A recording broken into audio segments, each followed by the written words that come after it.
sono completamente in preda al panico perché non sanno esattamente come si evolverà la situazione e cosa accadrà. Lo shock per una guerra che nessuno pensava sarebbe scoppiata davvero ed ora la paura per una situazione che non si sa come potrà evolvere è lo stato d'animo dei 2000 imprenditori e lavoratori italiani in Ucraina. 200 sono i veneti con i quali il consolato e Confindustria sono costantemente in contatto. Diversi vivevano in Ucraina con la famiglia. Una parte dei parenti di queste aziende, di titolari dell'azienda sono rientrati, mentre gli imprenditori sono tuttora nel territorio ucraino, perché l'imprenditore veneto principalmente non abbandona mai la sua barca, la sua proprietà. Nei giorni scorsi alcuni imprenditori che avevano le aziende nel Donbass sono stati trasferiti in zone più a ovest ritenute più sicure. Ma su altre zone gli imprenditori sono oggi chiusi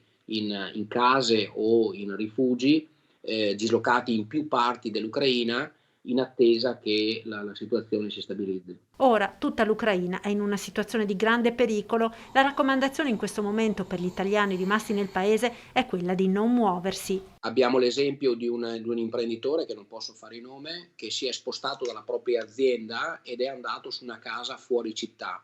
Non sapeva però che per fuori città c'erano delle basi militari ucraine di depositi e quelle sono state bombardate, quindi si è trovato ad essere vicino a basi militari bombardate. Confindustria Ucraina ha creato fin da subito un'unità di crisi.